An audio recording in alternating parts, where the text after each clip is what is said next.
to the WWE Podcast. The champ is the one that everybody wants, me. Let's going to WrestleMania. Claymore. Austin 316 says I just whipped your ass. This is my idol. You're going to acknowledge me. All right, everybody, welcome to the Royal Rumble preview, the official Royal Rumble preview. And actually, as we speak right now, SmackDown's going on. So I have no clue. Neither does my co-host, who I will tell you in just a minute. We do not know what the hell is going on SmackDown. So every prediction and every thought that we have right now is without the SmackDown event. We don't know, but I wouldn't imagine that anything of large magnitude is going to happen on SmackDown. So with that assumption in mind, guys, I want to bring back to you a co-host that has not joined this show in 2 months. It's my own fault, or blame my 6-month-old daughter. And that's Ashley Mann, who is back with us to talk about the Royal Rumble. It's been 2 months too long, Ashley. How are you doing? I am great, Matt. Thank you so much for having me back. It has been, like we had said briefly before we started recording, it's been 2 months, which is crazy because it feels like forever, but then again, it feels like 2 weeks, like you said. So it's wild. And especially in the wrestling world, like time is a weird thing, a weird concept. But I'm so happy to be back. Thank you. Especially for the Royal Rumble. It'll be fun. Yeah, I mean, that's exactly right. Like, the Royal Rumble is viewed by many people. You hear this all the time. And every time someone says it, it's like an original thought, like that when they say it, right? Like, you hear somebody say, oh, Royal Rumble, that's my favorite pay-per-view. I like it better even than WrestleMania, right? Like, everybody says it as if it's the first person to say it.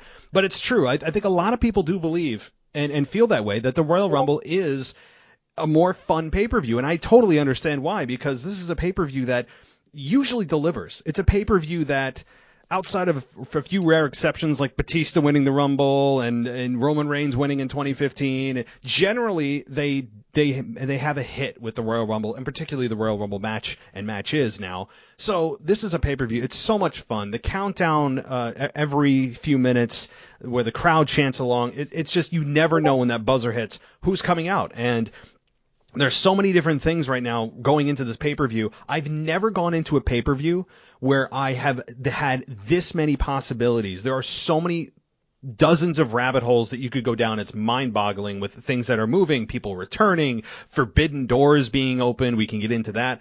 But when you look at this pay-per-view, Ashley, are you confident, or maybe you're a little more clear than I am? But do you look at this pay-per-view and say, I've got a great grasp on this, or are you looking at this like, I really have no idea what's going to happen?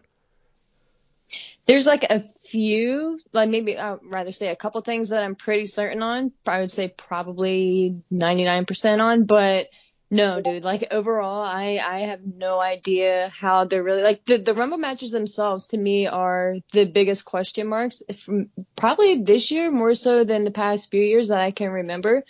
And I am excited because like you were just saying, like, the Royal Rumble in and of itself is just an exciting concept, but it's like, I don't really know who to be more excited for, because it's a bunch of, I don't want to say random people in a demeaning way, but there's not a whole bunch of, I wouldn't even say there's about 5 people who are like, oh, a clear shot. Yeah. Like we could totally see it being him type thing, or like a handful of people that it's kind of like a clear cut. And maybe that's just me. Maybe I'm missing a lot of obvious things, but that's what makes like the prediction so hard. Like, as I was sitting here, trying to make my predictions prior to the call, it's really hard, man. Like, and I think that's what makes it fun too. Like, I think both of the Rumble matches, for that matter, will kind of, whoever wins them both, I feel like it'll kind of mean that much more. And especially in the atmosphere that they're in. I think the stadium that they're in holds like 40,000 people. Was that the number that they were saying, or around that amount? Something like that. I think it is. Yeah. So it's just cool. It's going to be a big time feeling too. And we're still kind of fresh from, getting like a huge crowd back. So I think it's going to be really fun, and I think even if it is just like an average viewing at home, I think the fans there are going to be like super stoked, and they're in St. Louis, and not to get ahead of myself, but I think the whole hometown with Randy Orton thing will be kind of interesting to see the reaction he gets. Yeah. I'm trying not to give any away my predictions as well, but yes, that's a connection I'm definitely going to talk about, and things that I think could happen because it's Randy's hometown that we'll get into. But I'm very interested to hear that. I think given that he's the hometown hero, he's going to get a massive reaction. But as I completely buried the lead here, I think that it's going to be an opportunity for things to happen, right? Like I think there's something there, at least in my mind. So we can jump into that in a minute, but. Let's start off with the matches here, and we of course will get to the Royal Rumble match itself, but let's start with the matches that aren't the Royal Rumble matches, and start off with Edge and Beth Phoenix versus The Miz and Maurice. Ashley, your take, your prediction. So for this one, and it's so funny to think like how far we've come, and maybe fun is not the right word, but it's to see an Edge and Beth Phoenix tag match versus The Miz and Maurice in 2022, it's just bizarre, right? Like a couple years ago, I would have never have imagined it. So it's just cool to see Edge and Beth like actually interacting on WWE TV and as a married couple and everything. I mean, I feel like they could have. Originally, I thought this was going to be saved more for like a WrestleMania type match, but looking forward now, they probably want Edge as a singles guy. So I think this is going to be it. You know, I think Edge and Beth are going to get their victory here, and I hope Maurice kind of sticks around though going forward with The Miz, because I think she really adds a lot to him as a character. But yeah, unfortunately for Miz and Maurice, and would be interested to see their like track record as a tag team, their wins and losses, but I think Edge and Beth are going to take it here. Yeah, exactly. I mean, that's to me something that I look at. I look at this match and the outcome, as I said this pay-per-view is unpredictable. This is one of the things that it seems like a foregone conclusion that Edge and Beth Phoenix should win. I don't see any need for Miz and Maurice to win because I believe they have bigger plans for Edge at WrestleMania, which means he needs a little bit of momentum from this, and he can springboard right into a WrestleMania season with the victory. I could see, well, first of all, my prediction, let's get that out of the way, Edge and Beth Phoenix win. But I could see Beth Phoenix pinning The Miz, as Beth Phoenix has been put over like $1 million by Edge and how strong she is, and she is a very strong woman. I mean, she's stronger than some of the men on the roster. She's an absolute beast, and I don't mean that disrespectfully. I mean that in a good way. She's a very tough woman. So that said, I could see her pinning The Miz, even though that's a mixed tag match, which means that the men have to compete with the men and the women have to compete with the women. But I could see them foregoing those rules because it would be a better story if Beth Phoenix pinned The Miz. So I could see them breaking the rules there. But regardless, I think it should be a fun match. And in the real sell here isn't even Edge and Miz. Like, I think a lot of people want to see Beth Phoenix get her hands on Maurice. I think that's kind of been the story here that's been central to this whole program, believe it or not, is actually Beth Phoenix getting her hands on Maurice. Because we've seen Edge get his hands on The Miz. He took a spear. Like, there's something to be said for Edge and Miz going at it and Edge getting his hands on The Miz and being able to beat the hell out of him.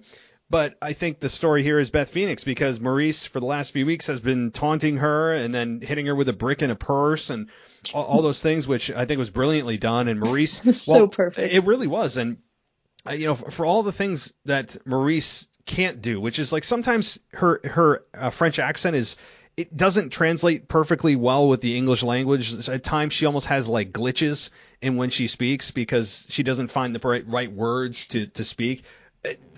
To me, like, I'm not complaining about that. I think that she, like you said, adds so much to The Miz's character. I hope she doesn't go away after this. I really don't. I mean, you talk about The Miz being insufferable with John Morrison, which I really, really found them very eye-rolling and almost channel-changing. The Miz flips like completely for me, and he is the best version of The Miz when Maurice is there. So I do foresee Edge and Beth Phoenix taking the win, probably Beth Phoenix defeating The Miz after probably the glam slam on The Miz. That's my guess. Do you have any thoughts on that? No, I could definitely see it playing out that way. If not getting the pin directly on Maurice herself, yeah, but because part of me was wondering too, like if they were going to try to continue just like a Beth and Maurice, just singles route after this, but I don't. Again, like no disrespect to Maurice or anything, but like she was just never really. I mean, she was the Divas champion, I guess, but like she wasn't really like what she's at. And correct me if I'm wrong, but like I think obviously what she's going to be most known for is being like manager, sidekick, partner to The Miz, So part of me was wondering they may try to do something funny like that small percentage, by having like Maurice pull a fast one on Beth, but I definitely see Beth getting the pinfall here, but I could see it being on Maurice too. Yeah, definitely. I mean, either way, I think Beth Phoenix gets the victory. I think she gets the victory for her team because I don't think Edge needs to. I mean, it's a tag match. It's not as focused and highlighted on Edge getting the victory here. And you know what? I think it's something that Edge is genuinely excited about. Like Adam Copeland is. Yeah. How can you not be excited about this? It's just something that just is a bonus upon your return. It's not just about your career. It's being able to tag with your wife. Like how often does that happen? So I'm sure he's genuinely excited about this to be able to say, hey, my return. Yes, it got stifled by COVID, all that stuff. But now that we're back. And he's able to tag with his wife, that's pretty cool. And I'm sure that he's looking at this saying, this is a lot of fun. So, all right, well, let's get into another match here.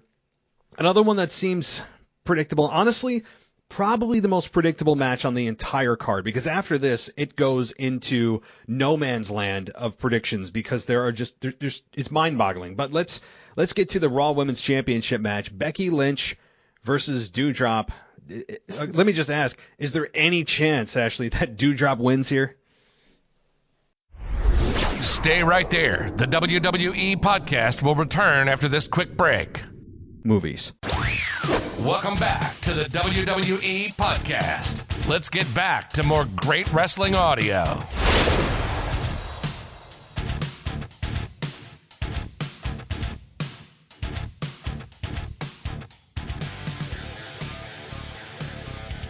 No. Like I want to give her like maybe like a 1% chance, but especially with a lot of things that have been kind of speculating regarding Rumbles and stuff, like I definitely don't see like if there were any chance, any small percentage prior to maybe this week, I think it definitely would away, which is sad, but in a way too, like I don't really like I'm not gonna be upset when Becky wins. That's my prediction that Becky's gonna retain here, but it's not. To me, it doesn't feel like one of those things where like Doudrop is getting overlooked or anything like that. Like, cause I feel like she's been looking, pretty decent for, all things considered. Like, I feel like it could have gone a lot worse when Eva Marie got fired and everything. But I think she kind of needs to take this L right now and then go back to the side. But I think the key with her is keeping her on TV too and just getting like dominant victories and just kind of doing that thing. And it sucks, but I don't know how long Becky is going to be tied up with, because we'll get into all that later. But I think Doudrop is good, just kind of being just dominant on her own. And then if you need her in 2-3 months, like if you keep her high, like maybe then, depending on, like I said, how things go. But for now, I think it's all Becky. There's no. To me, this isn't even something to think about that Doudrop wins. And yes, you could have interference from, that individual who we all, I think it's like the worst kept secret right now. We'll get into that. Could somebody come in and screw over Becky Lynch leading to a WrestleMania match? Yeah, but I think you want Becky Lynch going into WrestleMania champion. I think having Becky Lynch go from WrestleMania 35, where she got her championship first, to WrestleMania 38, where she's going to defend it, and she hasn't lost that championship. Yes, she took a year and a half off, but essentially she can claim she's been champion for or undefeated for 3 years. I think that that's something to be said, and there's some symmetry here going on between WrestleMania 35 and now that we all know what it is. So Becky Lynch retains, period. End of subject, and I just don't foresee any situation in which she doesn't win here. I would give this a 100% chance. I wouldn't even think – I mean, I very rarely do that because I can always see, no. Like, this is just a very straightforward – it's building Doudrop into it's building her character. It's helping getting her into the minds of fans as a potential main eventer down the line. That's what it's about, and that's what it should be about, because when you look at where Doudrop started with Eva Marie as just like this sidekick, this kind of pathetic, soft-spoken sidekick that Eva Marie gave her the name Doudrop, and she couldn't even use her former name. She just was.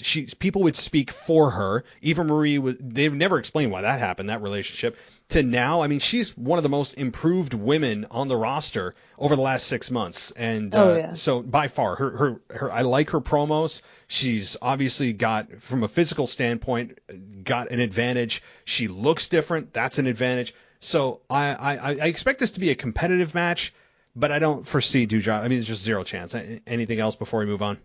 No. Yeah, this is okay. Now let's get into the fun. Let's get into the fun here. Oh boy. Let's get into the men's Royal Rumble match. Actually, wait. Sorry. I had that, and then I'm going to do the Rumble matches at the end because I think it's going to bleed into the Rumble matches of things that happen here. Roman Reigns and Seth Rollins. I want to take this one first, but I'm gonna. This one to me is a little more certain than the WWE Championship match. But Ashley, you take this one first. Reigns or Rollins? So first of all, I'm gonna just start with, I wish it wasn't happening right now. Just for the record, for myself, I wish they didn't go right to Rollins, because this match could have been like a WrestleMania match. This match could have been, I feel like you could have gotten so much more story and time and just a lot out of their history. I mean, I'm happy they have acknowledged, what they have, and even saying, Mox was an interesting thing, from Rollins. But I think I have, so part of me originally thought, maybe Seth had a chance, and this is going to sound crazy, but I don't know if did you see the moving graphics that WWE put out for some of the matches for the Rumble? No. On their Twitter page? So you remember the moving graphics from back in the day? Yes. So I'm a huge fan of them. I don't know why, they make me so happy. So I had to send to myself, so happy. It's just one of those little things where it just feels like a big deal. But anyway, they put one out for, of course, Rollins and Reigns, and just seeing that, I think it was like a 15-second clip of their animation. It was just Seth was being a complete jokester and fake punching the side and just laughing and just looking like a complete goof, the Seth that we've seen. Mm-hmm. And on the other side, Roman is just standing there with his championship on his shoulder, looking completely serious. I think he may have looked to the side once and then just looked back straight ahead at the camera. And for whatever reason, and again, this may just be me being crazy, but when I saw that, I was like, yeah, that's confirmation right there. There's no way Seth is winning this. It's all Roman.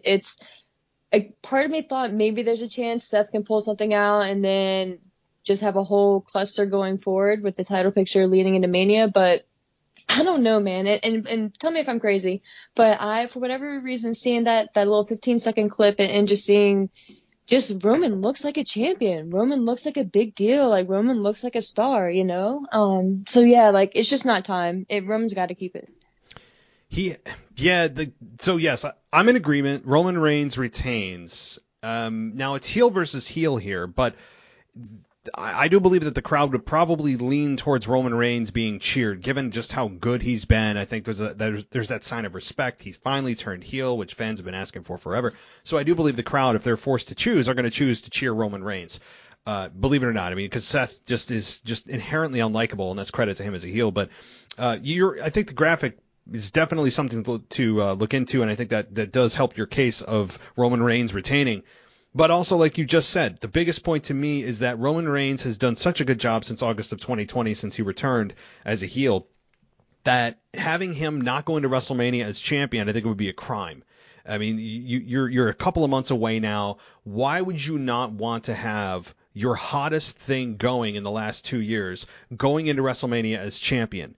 It doesn't really make sense to me. And, I think there's a case to be made to have him retain at WrestleMania and go to next year's WrestleMania as champion. I mean, that would piss some people off, but I think that there's a case to be made for that. So I just don't see a way in which Seth Rollins wins. Now, is it a lock? No, I don't think it's a lock, but they had to fill this Rumble with somebody of stature, somebody that is a big star that they haven't had face Roman Reigns yet, and they looked around the SmackDown roster and said, yeah, we've pretty much exhausted everybody, and we don't want to do a repeat rivalry. So let's pull somebody from Raw and violate our brand rules and not tell the fans why it's happening.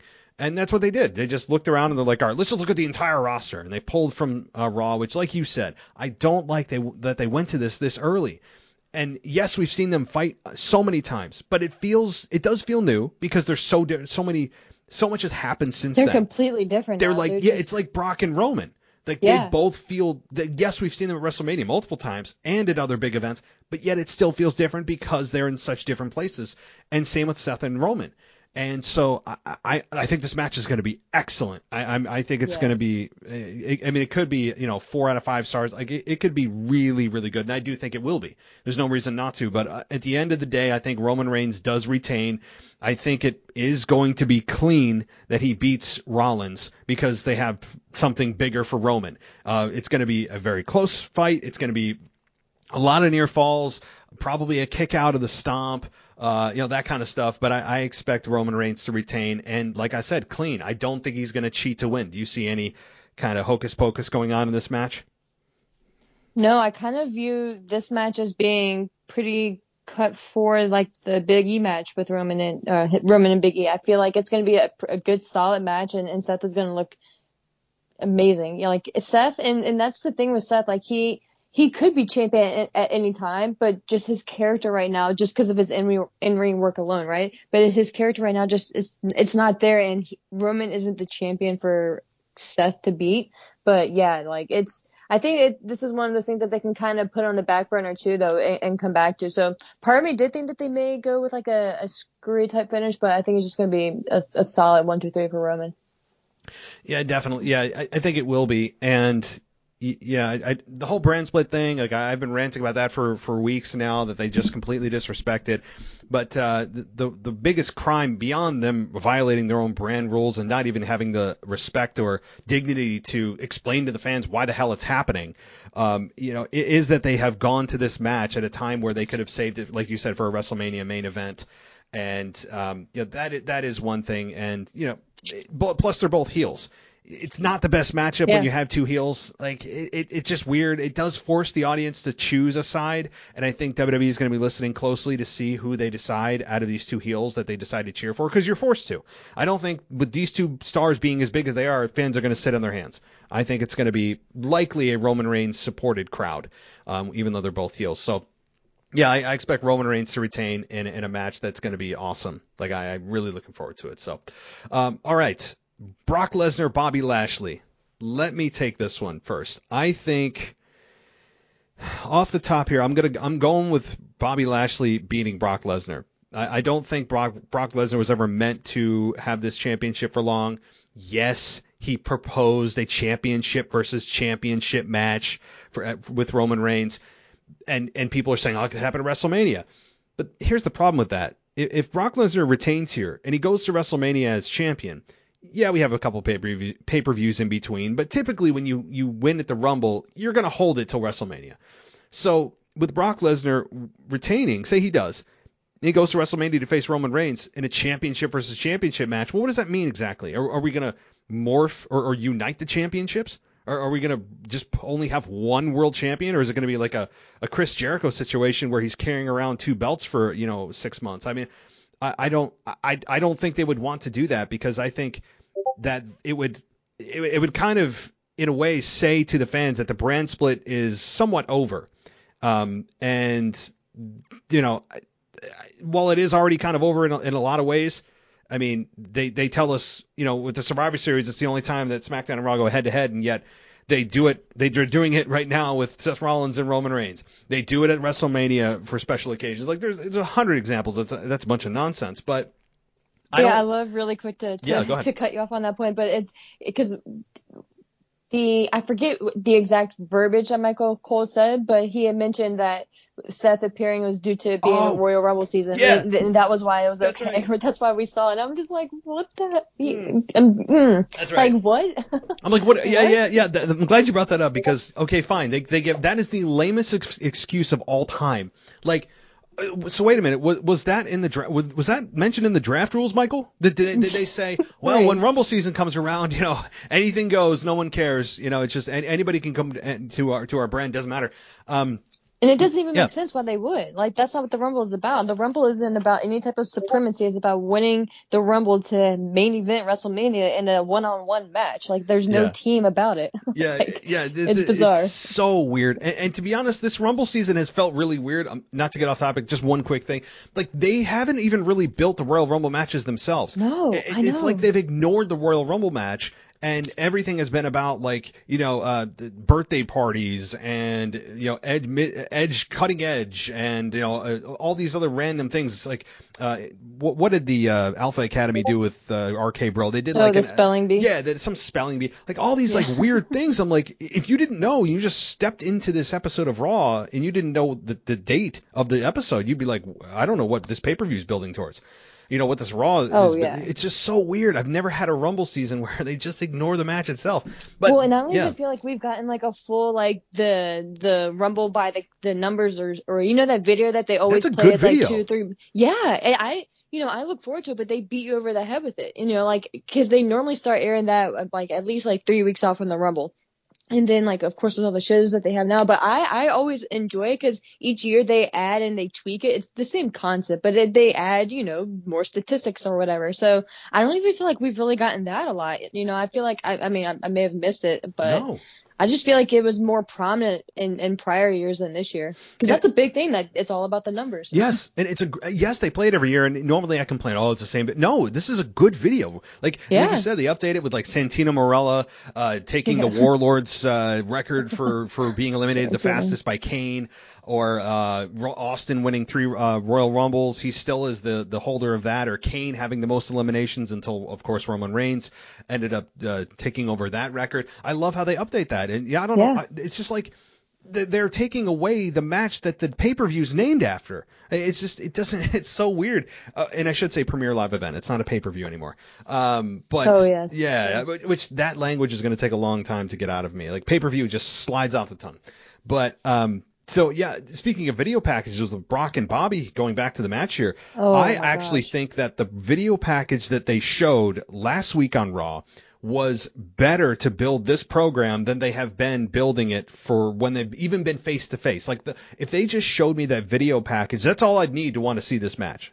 I mean, because I don't like the way that they've done these face to faces, and it's not Bobby's fault.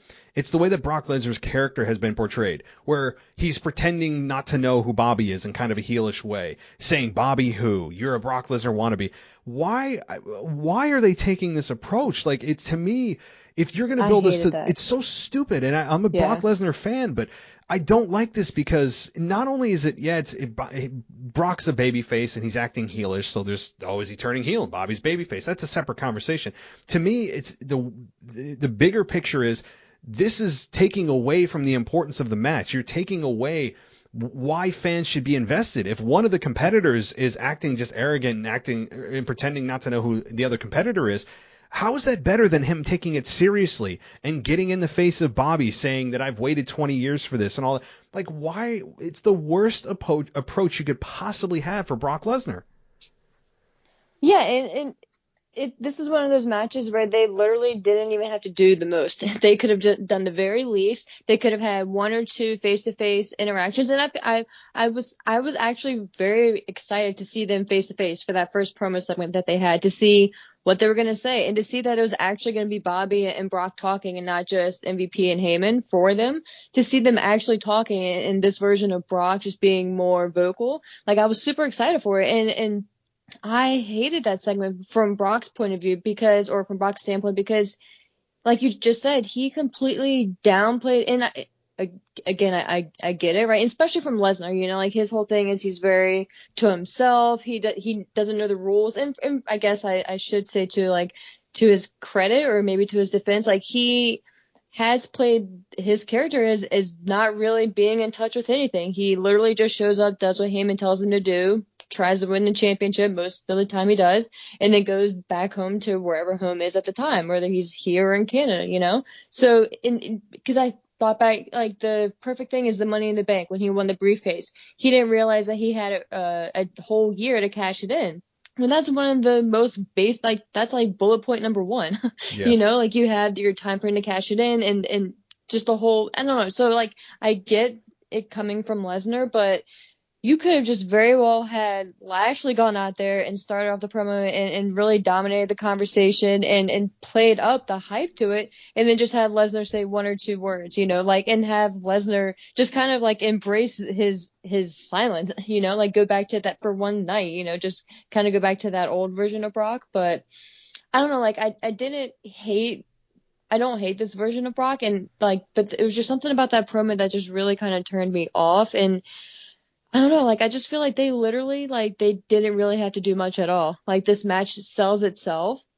And like you said, like, the video package that they put together, like, you don't even have to watch Raw. Like, you don't, just their video packages alone will catch you up and are probably better than a lot of the content, you know, I hate to say it, but it's amazing, dude. But this match itself is going to be so trying to censor myself, so brutal, you know, like, do you think they're going to get, like, 10 plus minutes, or do you think it's going to be like a quick blowout match, or how long do you think they're actually going to go, though? Probably 10, 12 minutes. I mean, do you? Okay. I would say not much more than 10. Like, I mean, this is going to be a 20-minute classic between, you know, Ricky Steamboat and, you know, like and Ric Flair. Like, this is going to be a hard-hitting, in-your-face, smash mouth, power move for power move match. And that's what this needs to be. This doesn't need to be armbar, takeover, you know, headlock, you know, that kind of thing. This is going to be a very hard, and it should be. This is going to be a fight. And I would actually,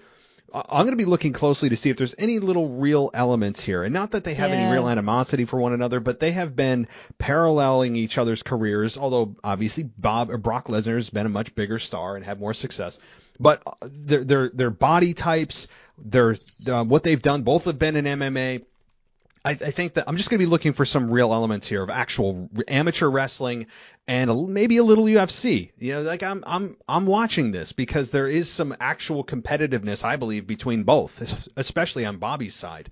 So I'm that's what I'm really interested in too. And also Paul Heyman, does he show up? Does he accidentally screw over Brock Lesnar and making it look like an accident, but we'll eventually learn that it wasn't? You know, so I think he's the wild card too. Does Paul Heyman accidentally screw Brock? Maybe he throws a chair in the ring and it was meant for Brock and Bobby takes it and gets the victory. Like, so I think that's a possibility as well. Because do you think that? Well, first of all, who did you pick? Did you pick Lashley? I don't know if I made it official yet. Lashley. Okay, so we both think that Lashley's going to get the victory here. Do you think it's going to be a clean victory, or do you think there is some accidental? It's something accidental on Paul Heyman's part? How do you think that goes down? Stay right there. The WWE podcast will return after this quick break. Have you searched for yourself online lately? What did you find? The last thing you need is your home address and phone number readily available on the web to stalkers, debt collectors, and Karens. You need Privacy Pros. Privacy Pros works by pairing you one-on-one with a data specialist monitoring over 160 sites, removing your information, and sending quarterly reports. Let Privacy Pros get their hands dirty so you don't have to. Visit privacypros.com/wrestling. That's privacypros.com/wrestling for more information. Start this new year off clean with Privacy Pros, the premier professional opt-out services. So we know you love your wrestling podcasts, but maybe you're looking to take a break or supplement your wrestling podcasts with another genre. I've got a great option for you. The podcast is called Philip and Michael Talk Movies. Doesn't get more simple than that, right? So what exactly is this? It's a comedy podcast where indie pro wrestler Philip Shadburn and filmmaker Michael Benton, they tell you everything you ever wanted to know about your favorite movies. They do 80s action, comedies, horror, slasher movies, sci-fi, and a whole bunch more stuff. So check out some of the movies that they've reviewed. Silent Night, Jingle All the Way. They did a bit of a Christmas special. They did Edward Scissorhands, Alien, John Carpenter's E.T., Fire in the Sky, Close Encounters of the Third Kind, and Arrival. So, guys, this is a podcast you're going to love. I was listening to just their latest couple of episodes on Close Encounters and Arrival.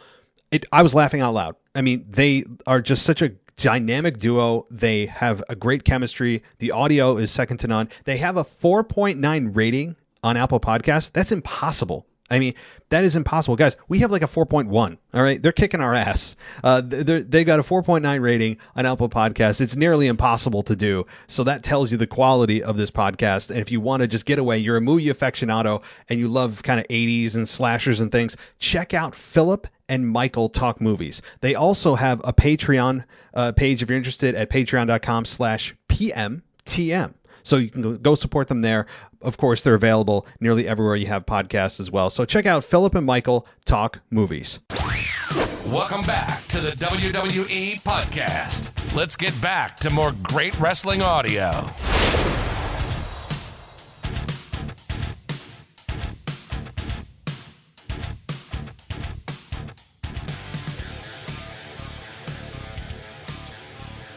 So, part of me, I don't know why, but my first thought, once they officially like made this match official, was wondering if they were going to go the Brock and Goldberg route and have Lashley just like demolish him within like, what was it, like 30 seconds, a minute, some crazy like that. Just have it be over with just pretty quickly, just to kind of, because to me, with how much they've been like crapping on Lashley and how much Brock has put Lashley down, like part of me, like, and I feel like, I mean, I guess any way he wins, as long as he gets the title, like that's his redemption, I guess. But I don't know, like that just like really stood out to me. But I don't think Heyman does anything funny here. I think, of course, and like I think it's a given that Heyman is going to be with Lesnar at ringside, but I think he'll interfere at some point. But I don't think, or he'll maybe try to play off of MVP or try to retaliate to something that MVP was trying to do. But I don't think it's going to be something where Heyman costs Lesnar or it negatively impacts Lesnar. I think they're going to be solid coming out of here, but I don't really know. Like that's one of those things about this match. Like I feel like it's pretty. Maybe I shouldn't say it's certain, because there's no real certainty, I should say, with Lesnar, but I feel pretty confident that Lashley's going to win. I just have no idea how. Yeah, that's what I'm saying. Like this match, this is also difficult. While Bobby Lashley is the favorite, I could see a scenario in which Brock Lesnar retains. I mean, yeah, he could retain. I mean, it's not impossible, and it's not illogical to think that Brock Lesnar wins the match and goes to WrestleMania as champion. You know, I think that's a strong possibility. Why not? You know, Brock Lesnar is Brock freaking Lesnar. So there's a case to be made for Brock, but again, I think Bobby winning it, getting him the championship, even though we just kind of saw him lose it, feels like, but that's fine. You know, Bobby Lashley going into WrestleMania as champion is absolutely, totally deserving on his end. So, all right, Bobby Lashley wins. Now let's get to, I think that's the end of the actual matches. Now, again, maybe on SmackDown with Sonya Deville and Naomi, perhaps there's a screwy finish there while Naomi still doesn't get her hands on Sonya after literally like 5 months now, guys. But maybe there's... We still don't know why. Yeah. Like that is a whole thing that I've defended that whole storyline, because I'm a big fan of building heat, and she hasn't been able to get her hand, not even a finger, on Sonya Deville. But it's doing two things poorly right now. Number one, it's fans' patience is running out. And even mine, like I'm ready for this match to happen now. Like it's been long enough. And number two, I think it's making Naomi look just flat out weak, because she has not done the first thing she should have done, which is go to upper management. Like, she has a boss. Why are you allowing Sonya Deville to slap you? She's your boss. To slap you in her office, to abuse her power on a weekly basis, to verbally abuse you on air. Like, why? And then she has the same reaction. She just gives the mean girl look. It's like, no, like, can you actually do something? And then Sonya Deville takes off her jacket last week, and I'm like, oh, she's going to get a couple shots in. And she just walks in and gives her the mean look, like, oh, well, you took your jacket off, and you said, like, I'm like, take her down. What are you waiting for? I know. You look like such a coward. It's oh my god. I was like, what was the point? Yeah, she's been at the same level of anger for like 5 months. She hasn't gone up. She hasn't found a snapping point. It's just she takes this abuse on a weekly basis, and she's like, oh, I'll get you, girl. And it's like, no, that was like week one. Why are we still in that same mode in 5 months later? it's maddening at this point now for me. So, Yeah. I mean, why she hasn't gone to the board of directors or Vince, who's floating around and mumbling to Austin Theory every week, why she hasn't done something. And it's just infuriating to me, and it's making her look stupid as a character. It's making her look weak. It looks like she's cowardly at times, and I don't know. So hopefully that this match gets done on SmackDown, but if it doesn't, I could see the board of directors finally saying you got to go into you must face Naomi one-on-one or you'll be fired. Like, she'll have to be back into a corner. Anyway, my rant is over on that. Let's get into the Rumble match. My God. Let's talk about the Men's Royal Rumble match first, because I think it directly is affected by the winners here of the championship match, especially the WWE championship match. And I'm just going to give my quick pick, and then we can get into different possibilities, and I'll allow you to talk. I think Brock Lesnar wins the Men's Royal Rumble. And I know we just talked about him in the championship match, but I think he loses, enters the Rumble, wins the Rumble, and then chooses to face Roman Reigns at WrestleMania. I'll leave it there. What are your thoughts? So my thoughts on your pick, or my thoughts on who's going to win? Everything. So, long story short, I don't see Brock Lesnar winning. I don't even see him in the match, to be honest with you. I don't see him entering the match at all. So I don't see Brock winning. I'm going to go Big E. Ooh. Winning the Rumble. Wow. Yeah. And so he'd face Bobby Lashley, assuming. Yes. Yeah. That's okay. why. Yeah. So Lashley beats Lesnar. Big E wins the Rumble, and because I feel like Roman is set. I feel like Brock and Roman is set. Like, Brock doesn't need to win, and I totally get where you're coming from, because I mean, it's Brock Lesnar, and he was the guy who entered the Rumble match as the champion and everything, so it makes sense. But I think Brock is also that guy who can literally just show up next Friday on SmackDown and be like, I never got my match against you, because of the whole day one thing. And then they can just kind of drag that out. And again, if the whole focal point is going to be that match at Mania, you can maybe have Lesnar sit out sometime until it's proper Mania season. And, you have X amount of weeks left, since we're still kind of far out from now. But yeah, I just for whatever reason to me, I feel like it's going to be a simple thing with Lesnar losing the title. He's going to maybe disappear for however long, and then he's going to just show back up. And not saying that's necessarily what I want, but that's kind of what I feel right now. And again,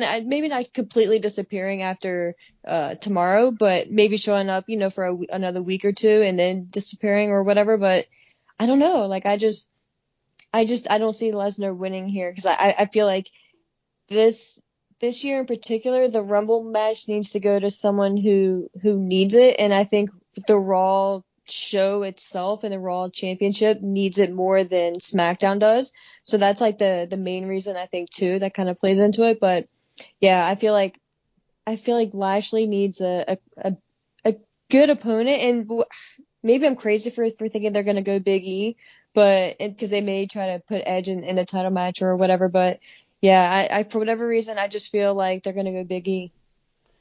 And I feel like it would be cool. I feel like it would be cool to see him get a Rumble victory. Even if he doesn't end up winning at WrestleMania, I feel like, I don't know, I just feel like it would be cool. It would be a good moment for him to win. It would kind of be like a Drew McIntyre type thing. Yeah. Or reaction. What about Drew? I mean, like, yeah. Or hey, Johnny Knoxville. I mean, there's your odds-on favorite. Yeah. Right. God, I hate that. I can't stand when they bring in people that don't deserve it. I mean, I know it's one big infomercial for Jackass Forever. I understand that, but just anyway. What'll be really sad about that is he will probably eliminate a couple of people.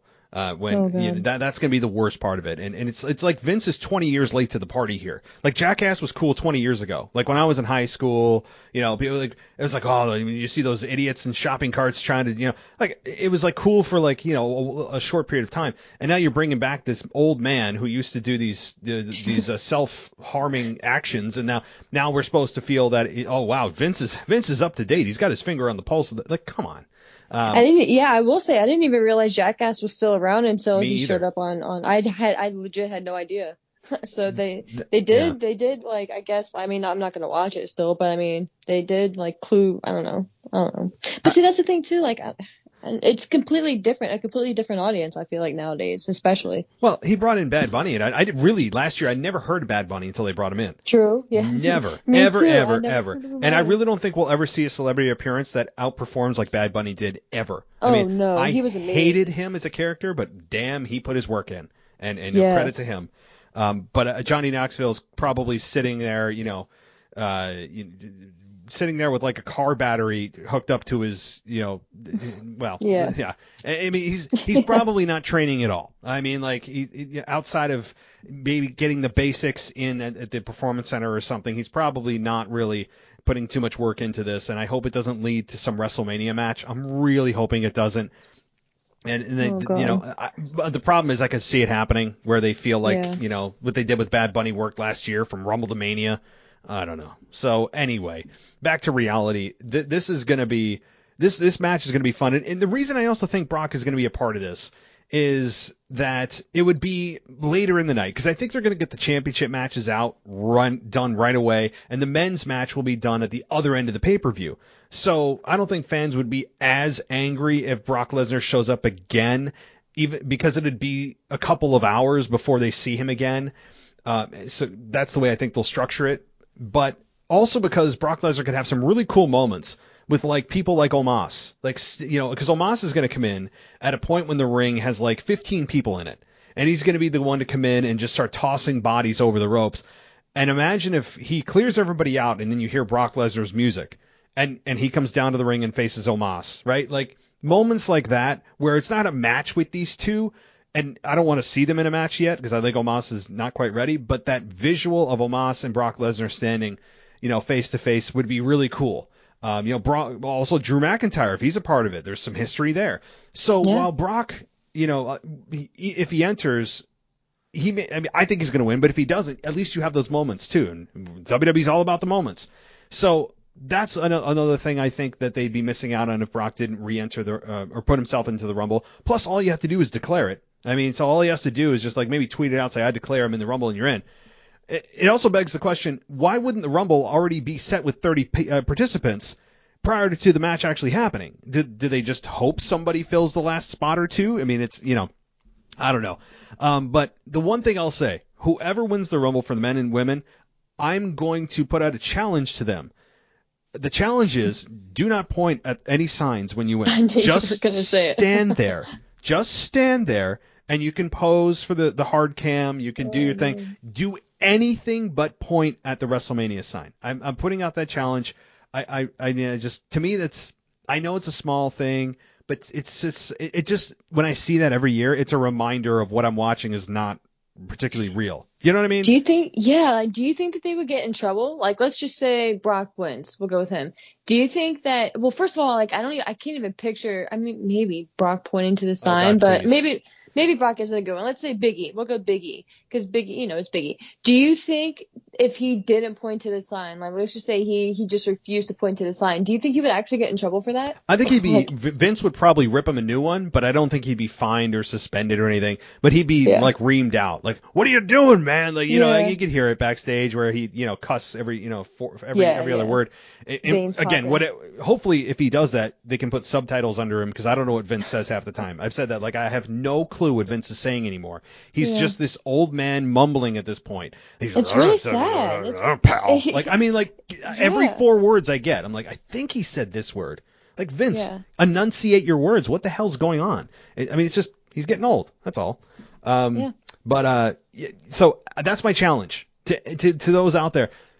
I will forever respect those that do not point at the sign, because it's an exposure of the business. That's the biggest reason I don't like it, because it's like a corporate mandate, and I can't stand it.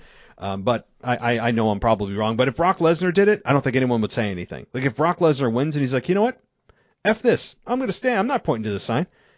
I don't think anybody would say anything to him, because it's Brock Lesnar. So, no. All right. Well, so I'm going with Brock. You're going with Big E. So, and there are other participants as well. What about Drew McIntyre being a repeat winner? I mean, Drew McIntyre is possible. Can you think of anybody else out there? Like, I mean, dark horses like a Finn Balor winning. I thought an AJ Styles. AJ Styles, I've heard. Yeah. Could you see anybody like that, or any massive returns that could possibly win this? John Cena, I've heard floating around a couple of times. Any possibility of anyone like that?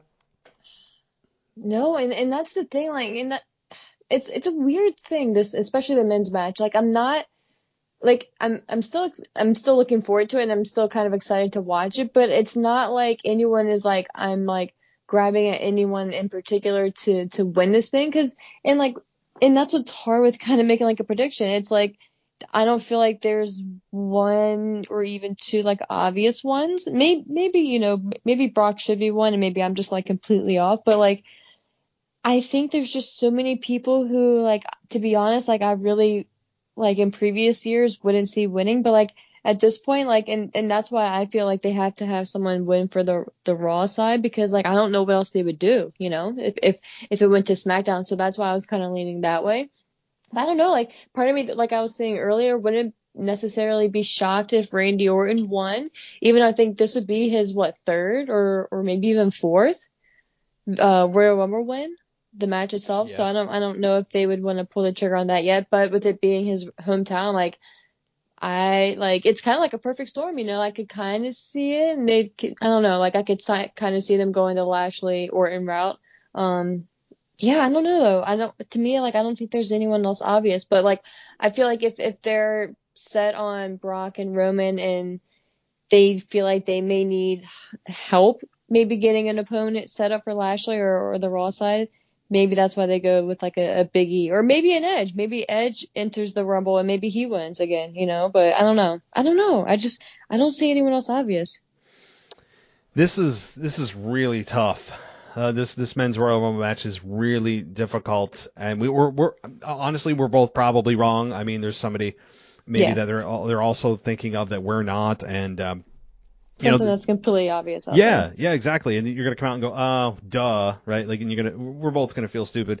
It's just the way it goes. And the Rumble match, it's so much fun though. But I would also challenge WWE to not allow eliminated competitors to eliminate people that are still in the match. I mean, it doesn't even make sense. Like, okay, the person who was eliminated gets angry and they throw the other person over the top rope. How is that a legal elimination though? That person is like, it's a spectator at that point. I mean, is the rule just if they fall? I mean, I guess I would understand it if the rule was that no matter how that person falls over the top rope, if their body ends up over the top rope to the floor, they're eliminated.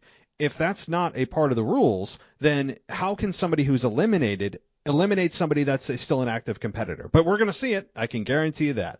And if that's the case, then like if I'm like a Becky Lynch, for instance, and I'm not, well, maybe let me stick with the men. If I'm like a Roman Reigns and I see that Brock has entered into the Rumble, then I'm going to send the Usos out there to eliminate him, regardless if they're in the match or not, because whatever, as long as he's thrown over the top rope, he's eliminated, and I don't have to worry about Brock at WrestleMania. So I was like, it just doesn't make sense. Like, if that were the case, it's just one of those things, like, you love the Rumble match, but there's so many things where it's just like common sense is just not there. You just kind of have to ignore a lot. Yeah, that's one. And the other one is, to me, how can you not have an X amount of time to get into the ring, or you're eliminated, right? Because otherwise you could just hang out ringside and just sit at the announce desk and wait for it to get down to the last person, and then you go, okay, well, all I have to do is get into the ring. And then the other thing is, there's so many things. The other thing is, if I hear from anybody that they defeated 29 other men, that they eliminated 29. No, you didn't. You did not do that. Unless you are number one and you yourself eliminate those 29 other men, that is a false statement. And you hear it all the time, and it's just, I don't buy what they're selling. I know that I get the message they're sending because they're so good at sending messages. I get it. But I hear it so much, and you hear it even from the women. I'm going to throw 29 other women over the top. No, you're not. No, you're not. You're not doing that. You could win the Rumble. You're not doing that. Just say you outlasted 29 other individuals. That's fine. You outlasted that. If anything, if you have to throw that 29 number out there, then say you outlasted or something to that effect. Totally but fine. Like you said, you did not eliminate them. No, you didn't. You didn't eliminate all 29. What if you're entrant number 30 and there's two people left in the ring? Are you going to say you eliminated 20? No, you didn't. Right. It's just it's infuriating, but they're just not self-aware, or they just don't care about the details of that. I do, because I hear it every year. And it's like, no, you didn't at all. But okay, so let's get to the fun one here. And let's talk about the Women's Rumble. I'm going to let you take this because I think we're going to have the same. I think we're going to have the same prediction along with the rest of the internet. Maybe not. You know? Maybe you don't, and you're not going with double R here. But let me know what you think. I'm not. I'm probably going to feel so foolish as I watch the Rumble and it happens. For whatever, I mean, so I'm still even struggling on if I think Rousey's going to come back, right? I'm still, because did it just, unless I was under some special type of rock, did it just recently, like this week, start like sparking up that Ronda was going to come back, or has this been like a thing for weeks now and I've just been missing it? Because like I feel like it just came out of nowhere this week. It exploded this week, but it existed a couple of weeks ago, so it really took hold this week. Yeah. But like was there like a video clip that she released or like an article? Like I just feel like I don't know. Like I don't know. So I'm just going to say I'm going to stick with I don't think she's returning, and I could be completely foolish and I would be okay with that. But in the next time we do a show, I will completely like admit I was completely wrong. But I don't think that Ronda's going to return, you know. I feel like at least at the Rumble. Okay. I don't think she's going to return. And as I'm saying that, I'm like part of me is like, don't be stupid. Of course she's going to come back. Especially with Becky tweeting about it, you know, as I'm saying it. See, you talking yourself out of it. I am. But so, okay, like, she may come back. Okay, fine. She may come back tomorrow. And trust me, like, I'm a big Ronda Rousey fan. Like, I would love to see her back. But at the same token, like, I don't want her to win. Like, if she does come back, like, that's fine. But, like, I don't want her to win. I want someone to eliminate her. I'd something screwy. Like, I mean, I guess it can't really be too screwy, but, you know, something to that effect, or she just gets blindsided and gets pissed off. Like, I don't know. But I see it being Bayley. I feel like Bayley is going to make her triumphant return here. She's been doing a lot lately. She was just at the football game in Dallas. Like, she's been doing a lot of, like, media stuff. Maybe not necessarily, like, interviews, but, like, she's been doing a lot of, like, pop-up things. And she's been, like, active a lot on, like, Twitter and stuff. So I just feel like it's Bayley. I feel like Bayley is going to return. She may be the one to eliminate Charlotte from the Rumble match and then end up winning the thing, kind of like a Drew McIntyre type thing. Eliminates Charlotte, wins the Rumble, and then she goes on to face Charlotte at Mania. That's kind of where I'm going. Wow. All right. Yeah. No, Bayley's on my radar, but I don't think she's ready or back fully from injury. I know I've seen videos of her and she seems a lot more mobile. I don't think she's returning at the Rumble. I think Bayley's coming back probably sometime in like February, maybe at the Elimination Chamber or WrestleMania Chamber, whatever stupid name they're going to come up with in Jeddah, Saudi Arabia. But that's my thought. I don't think Bayley's returning yet. I do think she'll make it in time for WrestleMania season. Now, Ronda Rousey, first of all, I still view her as a heel. Like, I didn't forget how obnoxious that she is as a human being, especially towards the end of her WrestleMania 35 run.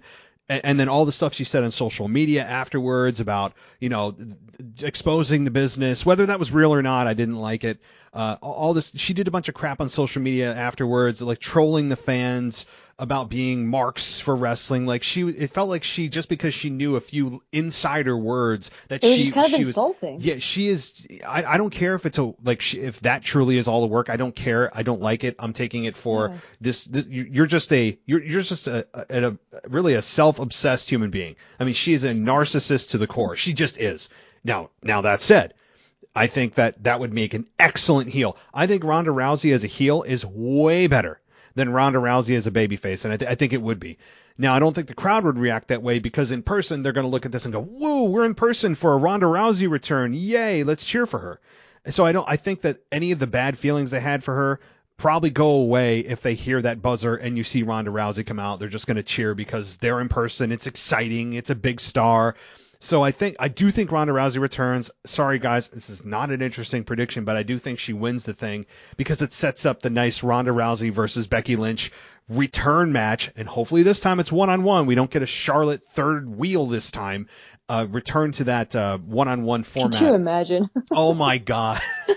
They just have, Oh, no. gosh. No, they're on separate brands now. So now there's no excuse. Although I shouldn't say But that. she's the SmackDown champion again. Like, it just plays perfectly. Oh God. Like, wasn't It the does. same She's lineup? still champion.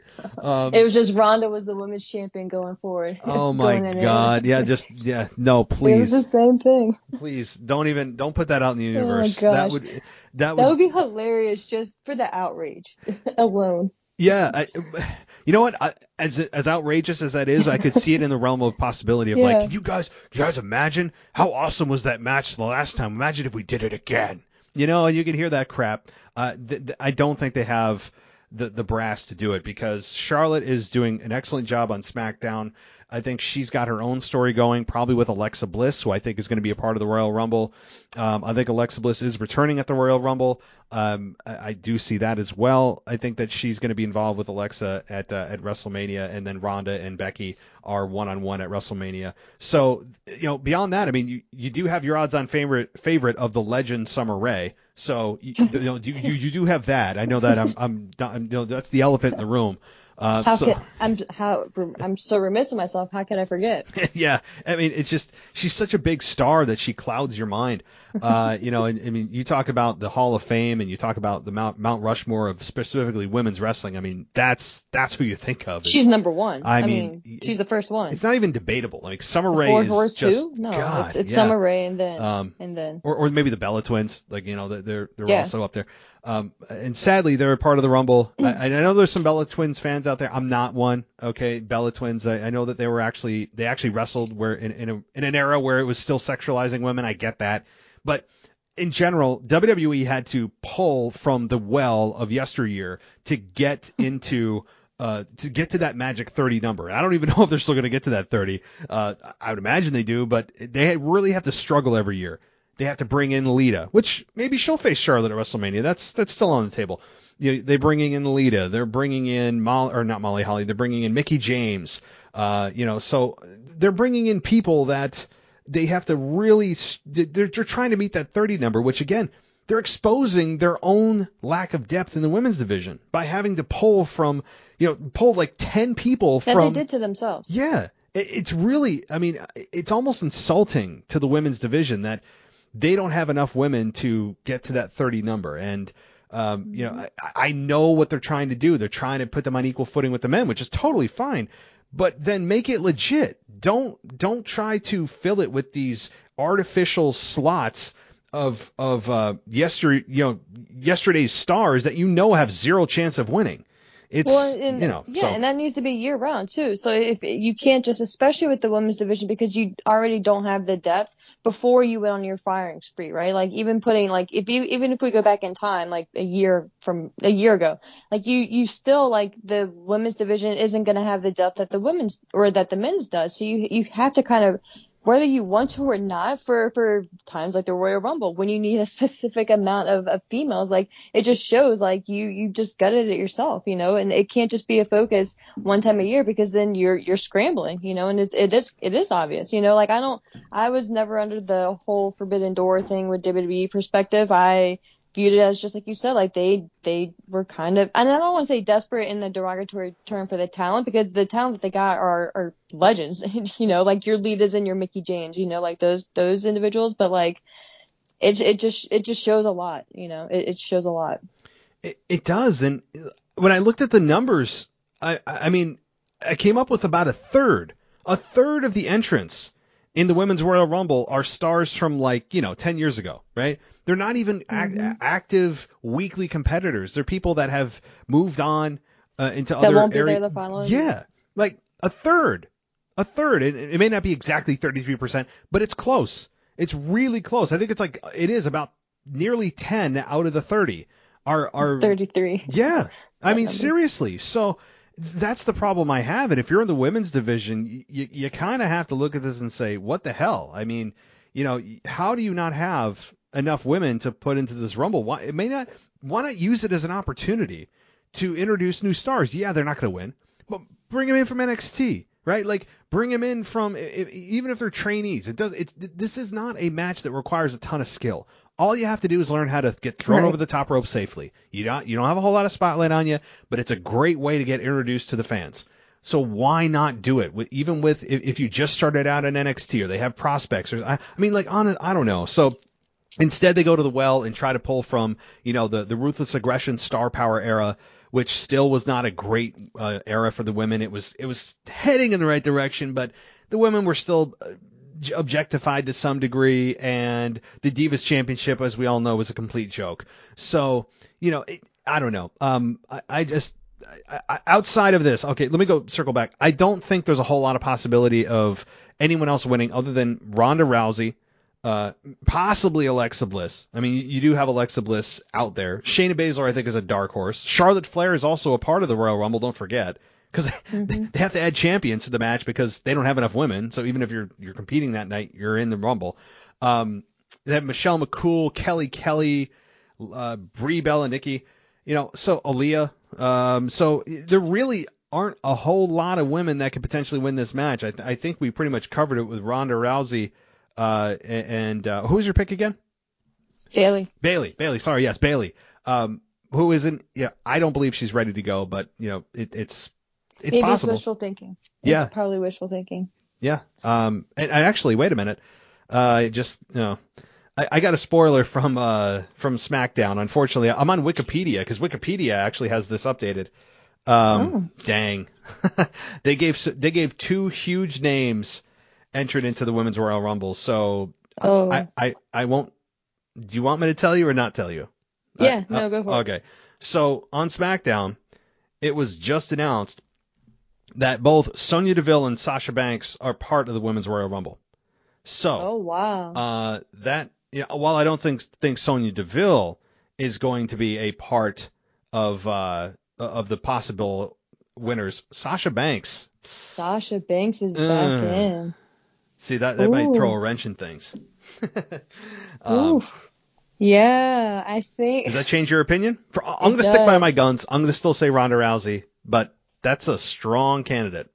So. And it's official. Sasha's back. That was on SmackDown. You said it says right here, January 28th today. Okay. Announced on SmackDown that she's a part of the Royal Rumble. So. Yeah. So I don't know. Okay. Yeah. I'm gonna. Is it too late? Is it too late? No, because you just learned this information. I mean, yeah. Okay. So. Okay. Thank you. So yeah, So in fear that Bayley may not be ready to come back. So all right, I guess I'll say it this way: if Bayley is back, I'm gonna stick with that being my number one choice. But if Bayley's not here, then Sasha's gonna be my pick. Yeah. So maybe that's cheating though. No, it's not. It's not because we just found this. I mean, I just saw this. Sasha Banks, and that's what I'll say too. I'm sticking with Ronda Rousey. But if Ronda Rousey isn't there, Sasha Banks is she's right there. I mean, because Ronda Rousey could return the next night on Raw and just do the traditional way of challenging Becky Lynch for the championship. You don't have to go through the Rumble. There's always two ways to get to the main event. So I think Sasha Banks is a hell of a candidate to face Charlotte Flair at WrestleMania 1-on-1. And maybe Bayley gets involved and there's some three-way. I have my suspicions are that the women's matches at WrestleMania are not one-on-one. I could foresee at least one of them is a multi-person match. Like it's Bayley versus Sasha versus Charlotte.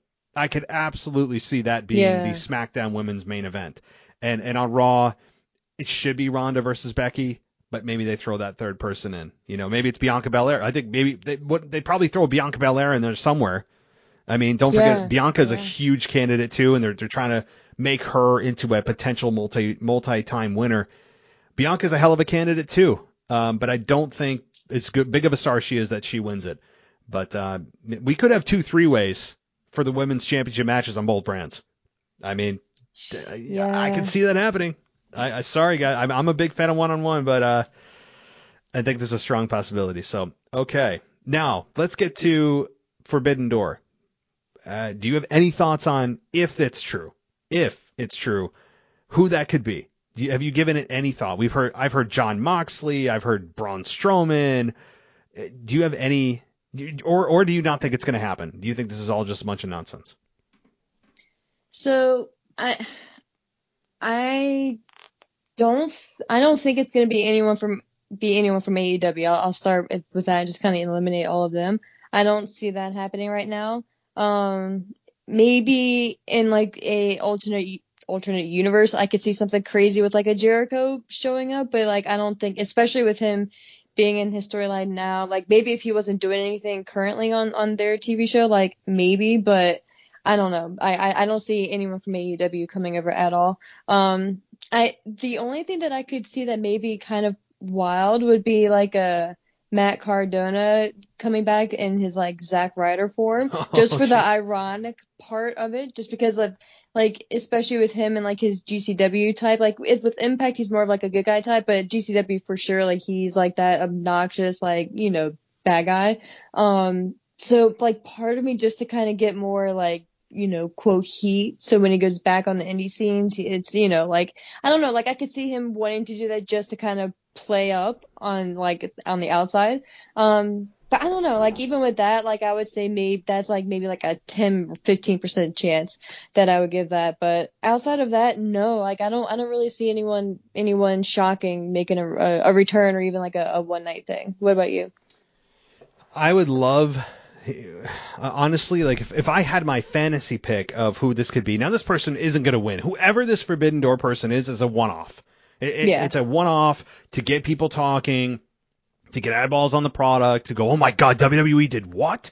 How, they never do that. Like, it's all just to get the buzz. It's controversial. Mm-hmm. That's all this is about. So anybody that believes if there's a shocking crossover wrestler, that's this Forbidden Door. It's not going to be somebody that wins. That said, if I had my fantasy pick, it would be MJF. I would.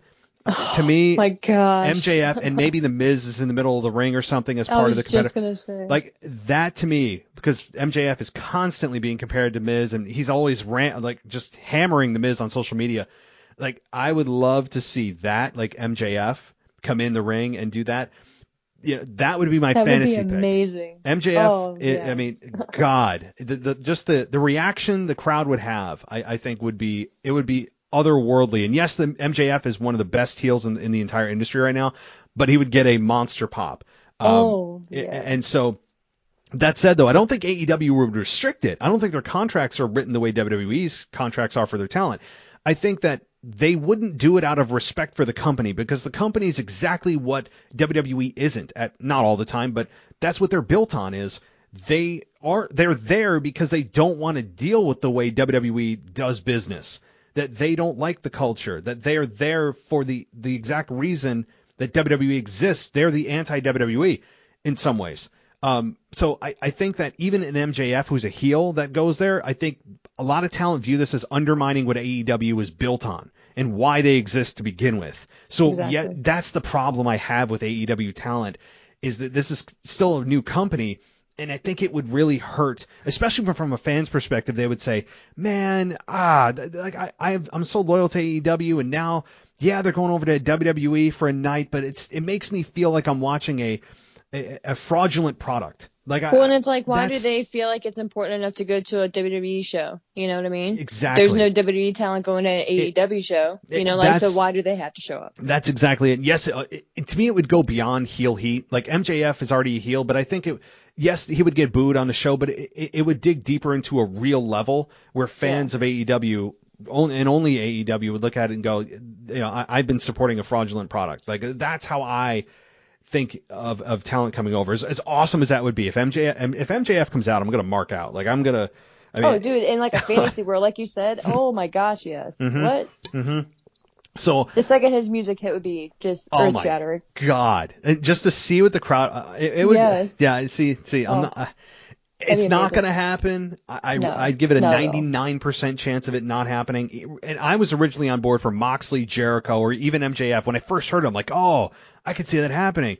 And then I just thought about it for a few minutes. I'm like, I don't think so, because of what I just explained. So I would love it. I just don't see it for that reason. But that said, who could that potential person be? Oh boy. Well, it's got to be somebody from another. Could it be Braun Strowman? I mean, Braun Strowman. Why not? Isn't he in Impact? Braun Strowman, who is, I think he's in Impact right now. I think Oh, if it's not yes. Impact, no, Ring of Honor. I think he's in Ring of Honor. Yeah, because the last thing I saw, and this was maybe over a month ago, was him and EC3 doing like a tag team thing, and or they had like a whole group, or and I think it's vague, but I think they just like done like an invasion on some show or something. I don't know. I don't remember the specifics, but I remember seeing like some clip. It was like him, EC3, and then I think maybe two other guys. Yeah. So to But me, even like a one night thing, you know? yep. So if there's going to be a promotion that fans aren't as ravenous towards and would feel betrayed, so there's the word I was searching for, betrayal. I think there would be an element of betrayal for any AEW star to come over to WWE, even for a night. It'd be a betrayal on the fans or on the company's part towards the fans. That's the real risk there.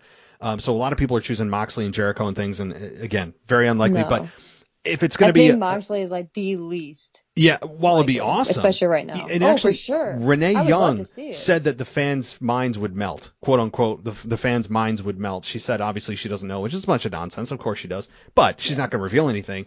So no. I think it would be hilarious to see Moxley there. I would think I would love to hear what the crowd does, and if he's introduced as Moxley or if he's introduced as Dean Ambrose. Like I don't know, because they've shown all these clips of Moxley on WWE unapologetically, not trying to hide him, and they often hide people they don't want to even remind you existed.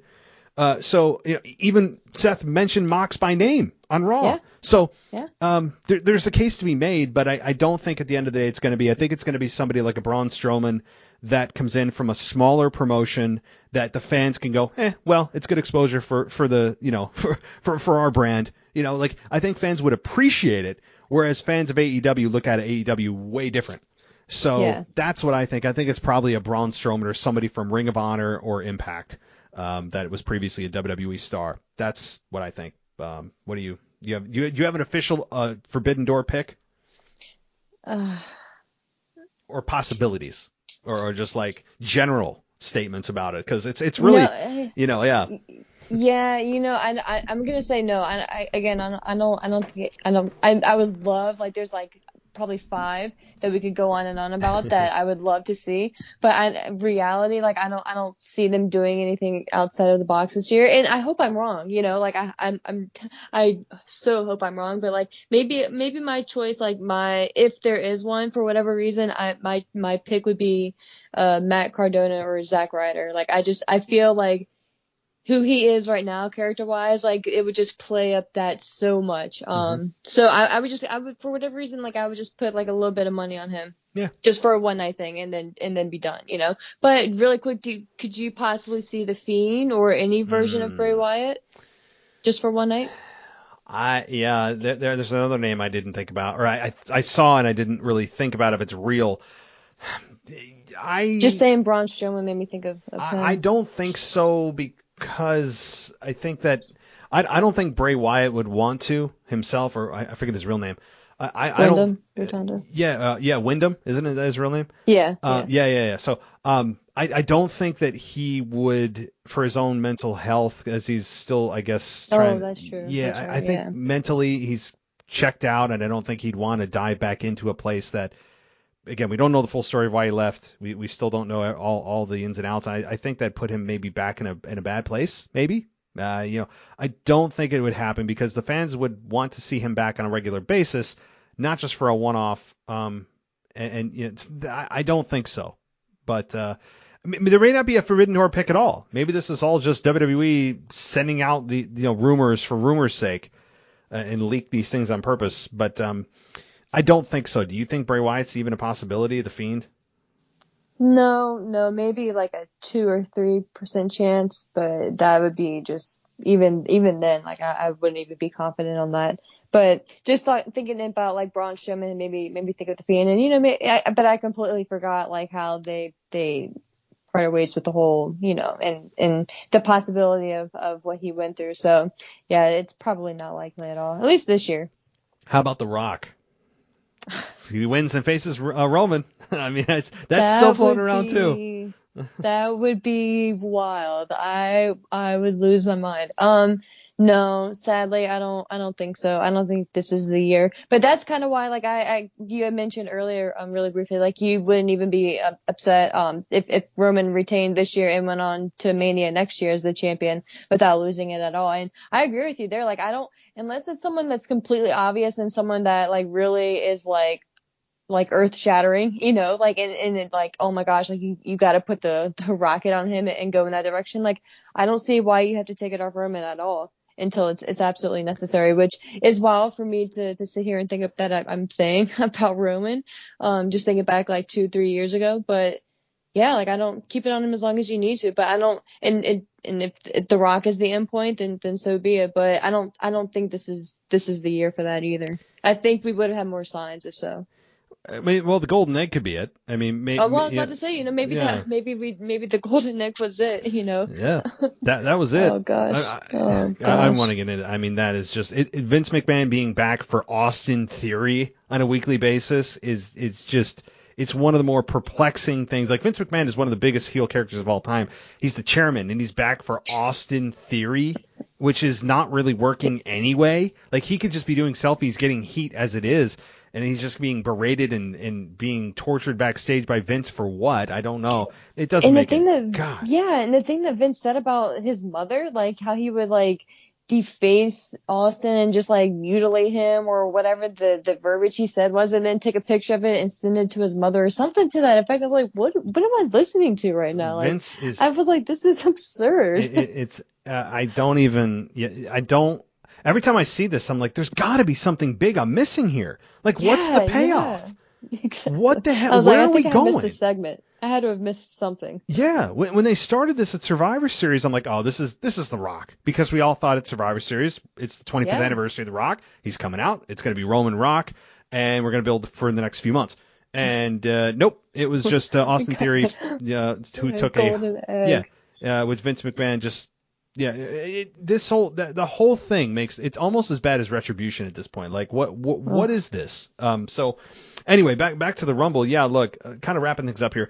I don't believe there's going to be anybody like a Jon Moxley or a Chris Jericho or an MJF. As much as I'd love to see it, I don't think it's going to happen. But Roman Reigns right now is still, I believe, the best part of WWE, one of the best parts of WWE, and we're looking already a year in advance to the next WrestleMania. And last year we were talking about the triple threat between Daniel Bryan, Edge, and Roman Reigns, and we were saying, imagine if he's champion at next year's WrestleMania, and here we are, and he's likely going to be champion this year's WrestleMania. And could The Rock be the one to face him next year with the belt? He could be, but who the hell is Roman Reigns going to face over the next 12 months? Like, he's already running out of people. They're already having to pick people from other brands. He's running out of opponents. He's literally gone through everybody. So that is going to be a challenge for the creative team, is to find opponents for Roman if they indeed want to keep the belt on him for another 12 months. Or maybe it's Rock Roman without the belt. I'm cool with that too. In fact, I'd rather have it without the belt because it's less predictable. Because then, I don't think The Rock would become champion. Like that I think the fans would resent, because it should be somebody younger that eventually beats Roman for the belt. So anyway, I'm expecting a really good Royal Rumble. This one is extremely unpredictable. And what are your kind of closing thoughts on the premiere live event tomorrow night? The premiere, yes, of course. Yeah, I don't know. Like, I think it's gonna be. I think in totality, I think it's gonna be a good show. I think it's gonna be fun. I'm really curious to see just the look of it and the layout, because with the amount of people that they're expected to have, I think it's gonna be fun in a fun environment. But yeah, I think going into it, like we were talking about with the women's Rumble in particular match, I think it's still going to end up being pretty good. Like I think the whole show if I'm going to do like an early prediction, I think it's probably going to be like a 6 or 7. So we'll see, but I think everything is going to deliver. Especially, I feel like probably the match of the night is going to be that Roman and Rollins match, though. I feel like that's just going to get. I feel like they should at least get 18-20 minutes, depending on the length of the show. You look at the card, that one would seal the show for sure. And that was the one thing I was talked about at the beginning of the show I never got to.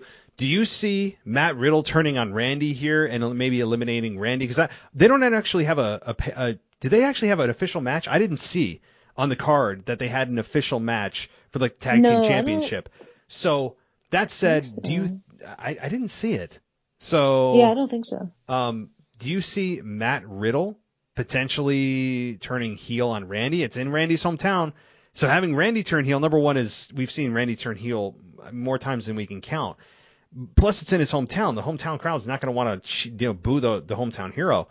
But it would be a good opportunity for Matt Riddle to get heat. So do you foresee maybe Riddle doing something like eliminating Randy, or I don't know. It seems like there's an opportunity here with it being Randy's hometown. Yeah, I see what you're saying. I wouldn't. I feel like if there was more dissension going on between them on Raw these past couple weeks, I feel like maybe I would say yes. But as crazy as this is going to sound, like with how close they were at the spelling being in sync and everything like that, and that story with them and Chad Gable and Otis, I just feel like that's going to play out for a while. And I feel like if not for nothing, like the tag division on Raw needs it to play out for at least a little bit longer, maybe at least until the Elimination Chamber. But I don't know. Like I think it is going to end up being Riddle that turns on Randy though. Well, I don't know. As I say that, like I don't know if Vince could see Riddle as a heel. So I think that's gonna be like the big thing, how serious Vince sees Riddle, because I feel like I'd be curious your opinion really quick. How serious do you think Vince is with Riddle right now? And because I feel like if you're gonna turn someone like the character that he is, like a bad guy, like you have to have some type of trust and faith in him, and then you're gonna have to push him too. Like you can't just turn him and then just do nothing. Like, not with someone like him, at least in my opinion. Yeah, I mean, that's the thing. If you're going to do it. I've always thought, because it's so predictable. We've seen Randy turn heel so many times. It's mind-numbing, and you're always waiting for the other shoe to drop with Randy. You're always waiting for him to hit that RKO, and then he turns immediately back to a heel. We've seen it a dozen times or more. But with Riddle, like you said, it'd be more interesting. I would love to see what a nasty heel Riddle is, from this lovable kind of goofball to this just total D-bag. I'd love to see what that looks like. But also, like you said, the bigger sacrifice is, from Vince's perspective, is we got a guy that can do great comedy. He's our comedic relief half the time. Do we want to get rid of our comedic relief and put it all on the 24/7 title? What do we want to do? And I think Vince looks at it because he looks at the comedy part of the show as like an integral part of the show. And if he has a top star that can be a comedian as well, like he views Riddle, then to him, I think that's how he weights this whole thing, is he's a great comedic relief. Do we want to get rid of that? And now that I'm talking about that, I don't know. So, because Vince loves him some sophomore comedy, and Riddle provides it to him on a weekly basis. So I think that Vince would be hesitant to turn him heel. I don't know. I looked at the hometown for Randy. I'm like, there's an opportunity here. Do they do anything or do they not? So I don't know. But anything else, or any final comments before we say goodbye? No, I think that's everything. I mean, we could probably talk for 2 more hours about it, but I think we pretty much covered everything though. Yeah, I mean, well, we covered everything that we could in the time that we had. I mean, like you said, for sure. This is especially the Rumble. My God, imagine the conversations after the Rumble. There's going to be so much to talk about tomorrow night. My brain's going to explode. But thank you, Ashley. This has been too long, and let's not go another 2 months. I'll have a real serious sit down with my 6-month-old and say, look, you can't be doing this, right? Like, you need to listen. We need to talk wrestling, all right? Your diaper and your food can wait. So I'll have a serious sit down with her, and I'll let her know who's boss. Sounds good. And then I'll immediately proceed to get spit up on, because that's what she spit up on my mouth today. Okay, I held her up and she just went right in my mouth. So that's probably the reaction I'll get. But anyway, Ashley, thanks for coming on. I hope you enjoy the Rumble. And do you have any, if you want to share, social media? Oh yeah. Feel free to follow me on Twitter at ASHMANNS. But yeah, thank you so much for having me, Matt. We'll definitely have to link up, definitely sooner than 2 months, like you said. Yeah, definitely. Yeah, because in 2 months, we may actually be sharing a drink on a beach, all right, because we'll be in Florida. Sure. For sure. All right. Thanks so much, Ashley. You have a good night. You too. Bye. Thanks for listening to the WWE Podcast. Don't forget to subscribe on your favorite podcast app. so you don't miss a show, or head to WWEpodcast.com. And for all of these shows ad-free, head over to patreon.com/WWE Podcast. Until then, we'll see you next time.